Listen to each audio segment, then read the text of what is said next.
Level 1. Proby. You're 22. The pipeline is slow. You submit a DP 2011 form on the DCAS portal. Then comes the waiting. 2 years to take exam, 7,001. 8 months staring at the mailbox for a list number. Passing the CPAT, clearing background checks, and surviving 18 weeks of brutal repetition at the Randall's Island Academy. Now, finally, you haul a canvas duffel bag through the red bay doors of a Bronx engine company. Your starting salary is $45,196. Your helmet is bright yellow. It marks you as an absolute liability. The apparatus floor smells of cold diesel exhaust and wet canvas. The Scott Airpack X3 Pro bites into your shoulders during the morning equipment check. Statistics dictate the reality here. 72% of probationary firefighters suffer physical injuries in their first 12 months. It is not a warning. It is a mathematical certainty. The house bell shatters the dead silence at 2:14 a.m. Tones drop. You freeze for exactly 1 second while stepping a leg into your bunker pants. A microscopic hesitation. Then the rig roars onto the asphalt. Minutes later, acrid smoke from burning drywall fills a narrow tenement stairwell. Visibility is 0. Heat compresses your chest like an anvil. You drag a dry, 50-foot, 1¾ hose roll up 3 flights of slick stairs. Instinct takes the wheel because conscious thought is far too slow. The officer signals. The nozzle opens. Pressurized water violently slams into the superheated darkness. Black steam explodes outward. 10 minutes pass. The fire is knocked down. Toxic, charcoal-colored water pools around your rubber boots.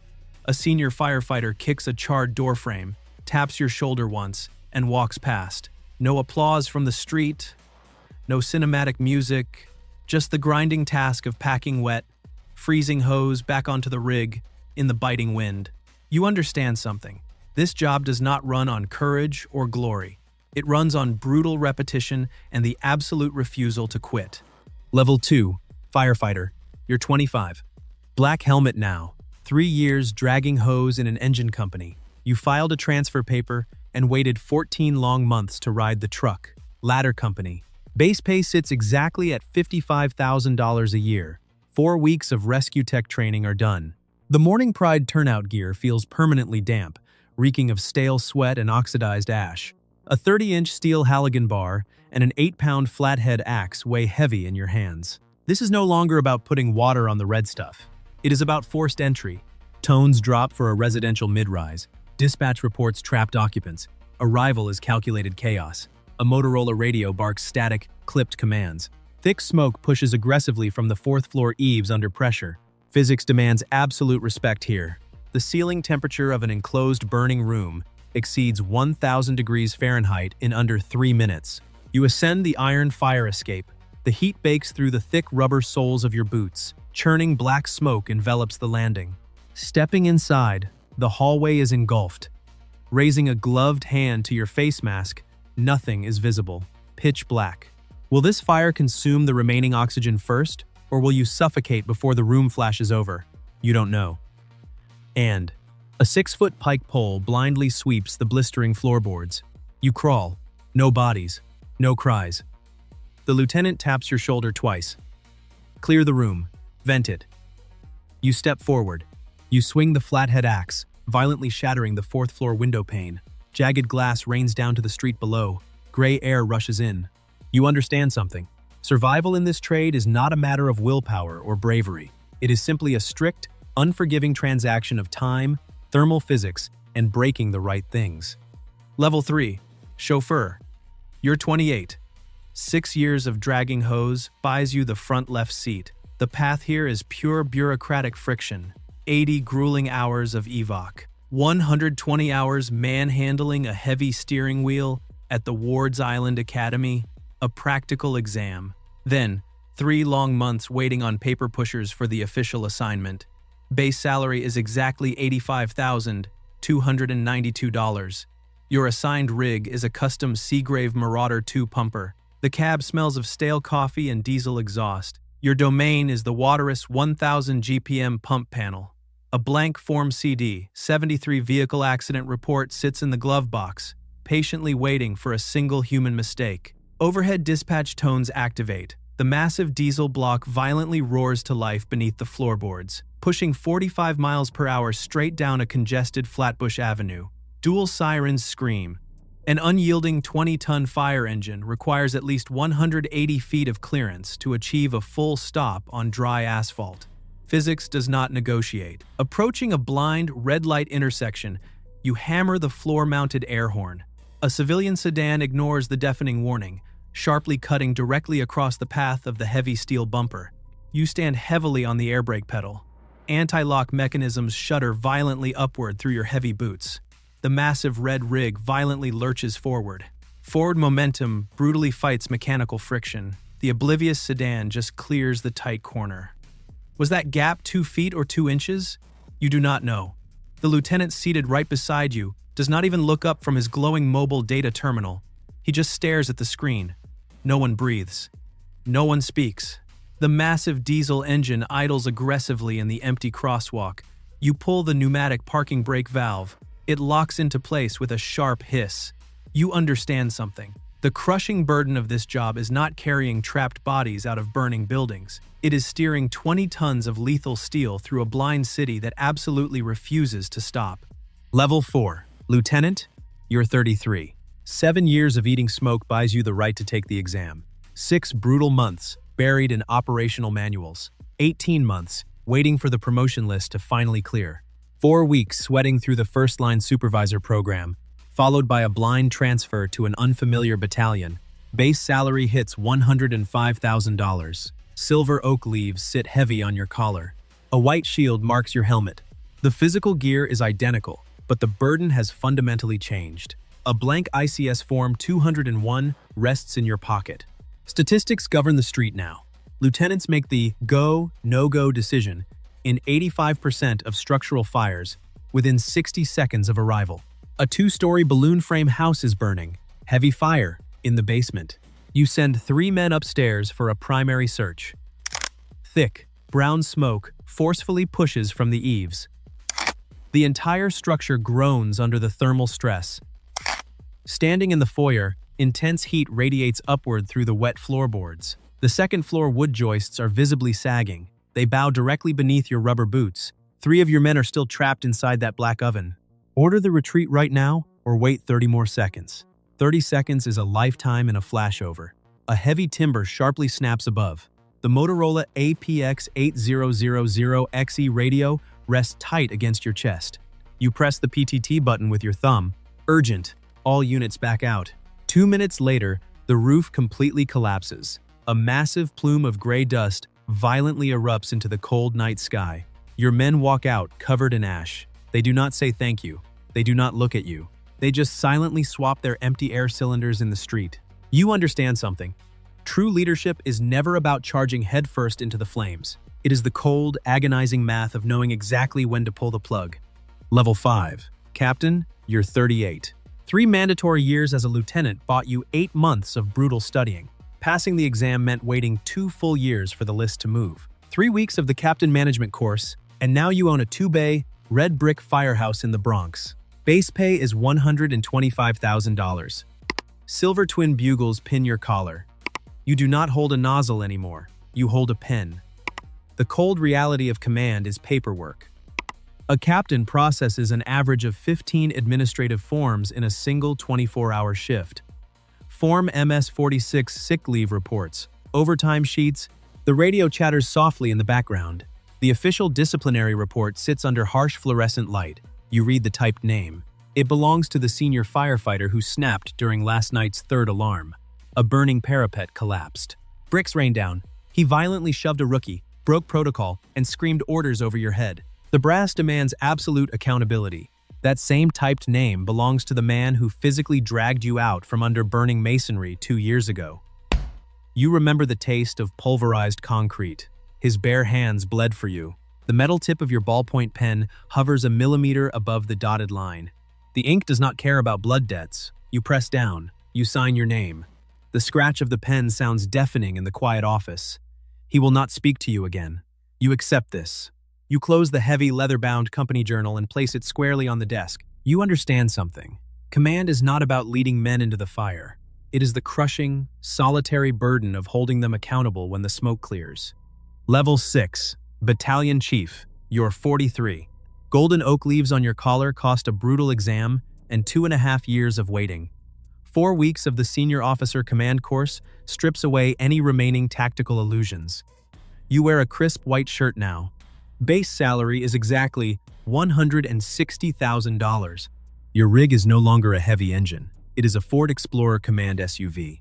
You oversee 5 different firehouses. The air inside the cabin smells heavily of cold coffee and stale ozone.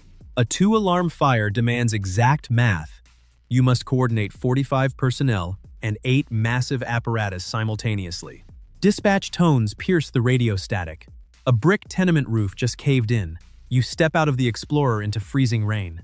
The narrow street is a chaotic maze of strobing red lights and throbbing diesel engines. You do not touch a hose line anymore. Your entire war is fought on a magnetic command board, resting on the hood. Red and black dry erase markers track oxygen levels, roof sectors, and human lives. Radio chatter bleeds together. The collapse trapped a family. Digging takes hours. Dawn breaks gray and bitterly cold. 3 heavy black vinyl body bags are eventually zipped shut. They lay perfectly aligned on the wet concrete curb. EMS workers pack their trauma bags in total silence. You stare at the shiny black plastic. Will this ever become familiar? You look away. The medical examiner simply signs a clipboard. No one cries. No one speaks. You grab a dry rag. You wipe the scattered marker lines completely off the magnetic board. You understand something. True command is not the power to cheat death. It is the crushing responsibility to stand on the curb and mathematically process the failure. Level 7.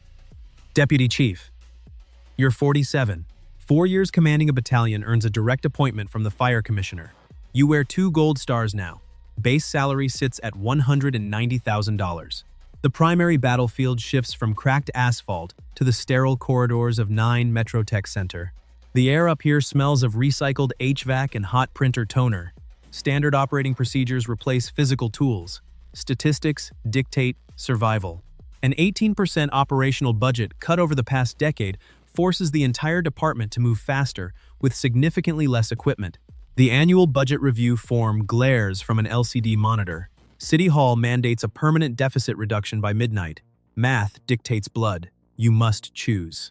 Shutting down a century-old engine company in a neglected division balances the municipal ledger. Eliminating that specific rig permanently extends neighborhood response times by 3 full minutes. 3 minutes is the precise thermal window between trapped and dead. The cursor hovers over the mail icon. Closing an active firehouse means knowingly abandoning a sector. What is the exact dollar value of a breathing civilian in that grid? You do not ask. The fluorescent lights hum a low, indifferent frequency overhead. The city finance department simply waits for the final paperwork. No one calls to offer grace. No one argues. Your index finger drops. You click send on a 4-megabyte PDF attachment. A small confirmation window quickly vanishes into the digital background. You understand something.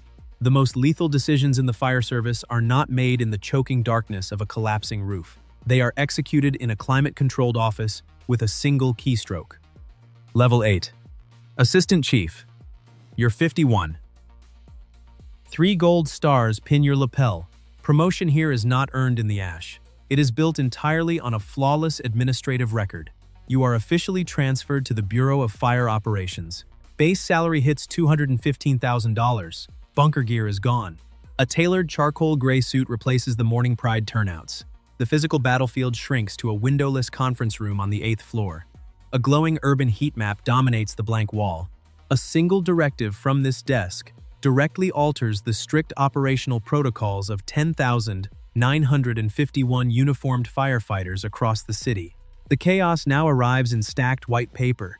A dense medical evaluation report lands heavily on the mahogany table. No sirens, no smoke. Black ink details a lethal spike in occupational cancer rates. Synthetic carcinogens embedded in modern construction materials. You read the sterile data. It translates into failing lungs and malignant lymph nodes.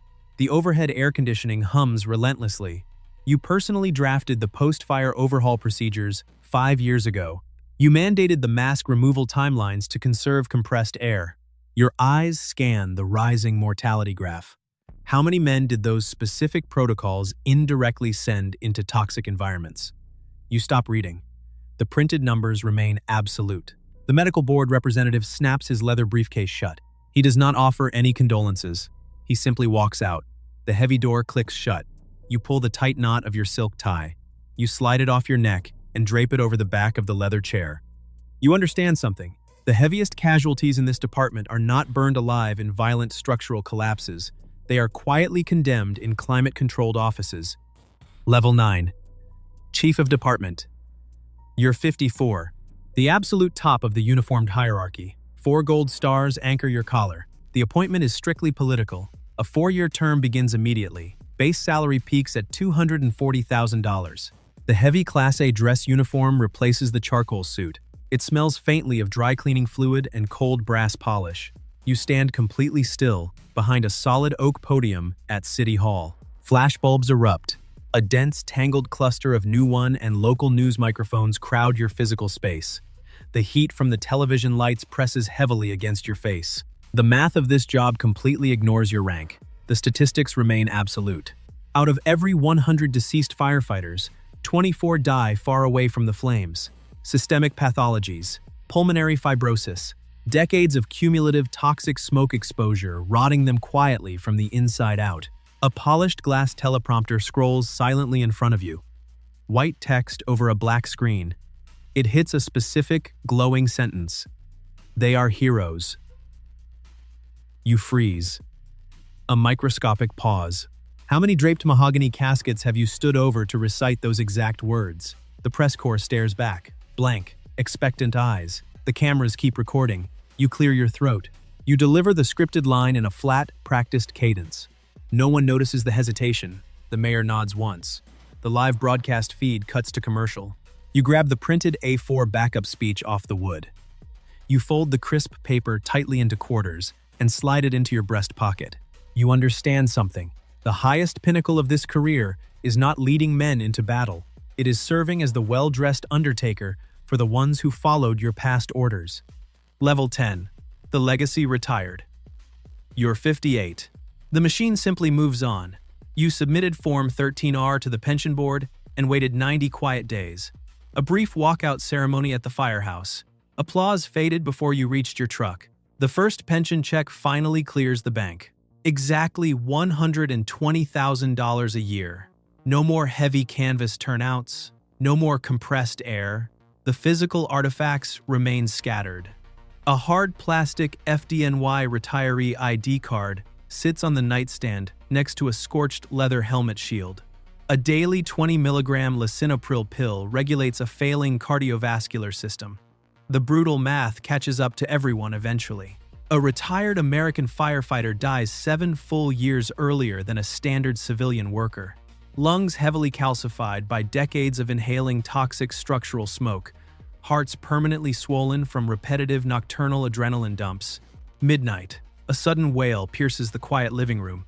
A police siren violently shrieks past the intersection 2 blocks away.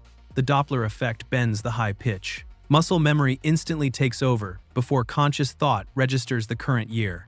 Your right hand snaps upward. The fingers curl tightly, reaching instinctively for the left chest, seeking the familiar textured plastic of the Motorola radio mic button, feeling for the rigid PTT switch. Nothing is there. Just the soft cotton of a plain gray t-shirt. You freeze, a microscopic hesitation. The siren fades down the avenue. No dispatch tones follow. No heavy diesel engines spool up. The silence in the empty house feels significantly heavier than wet bunker gear. No one is coming. You reach slowly across the scarred wooden desk. You snap off the yellow brass desk lamp. The harsh shadows cast on the wall disappear completely into total darkness. You understand something. You do not truly leave the fire service when you finally hand in your badge. You simply spend the rest of your mathematically shortened life waiting for a bell that is never going to ring.